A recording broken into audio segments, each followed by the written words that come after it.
এবার আমি সাধু বাবা। সাধু বাবা না, তুমি জনি বাবা হও।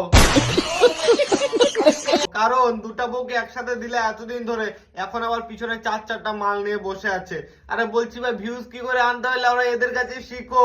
এতদিন সুমিকে দিল, কোয়েলকে দিল, পাশে ব্যাকগ্রাউন্ডে আরো পিছনে দেখো চার চারটা মাল নিয়ে বসে আছে। সালা লাইফ হবে তো এর মতো, একটা যাবে আরেকটা আসবে, আর দুটা যদি চলে যায় পিছনে এরকম চারটাকে বসায় রাখবে। এবার আমি ভণ্ড বাবা।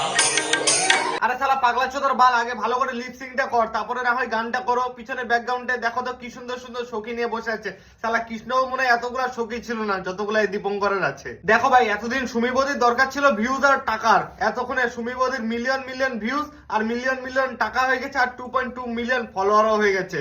এখন আর কি বলবো ভাই, দীপঙ্করের পিছে ছাড়ি দিয়ে নিজের বরের কাছে গেছে, এখন নিজের বরের পেজটাও তো উঠাতে হবে, তাই না?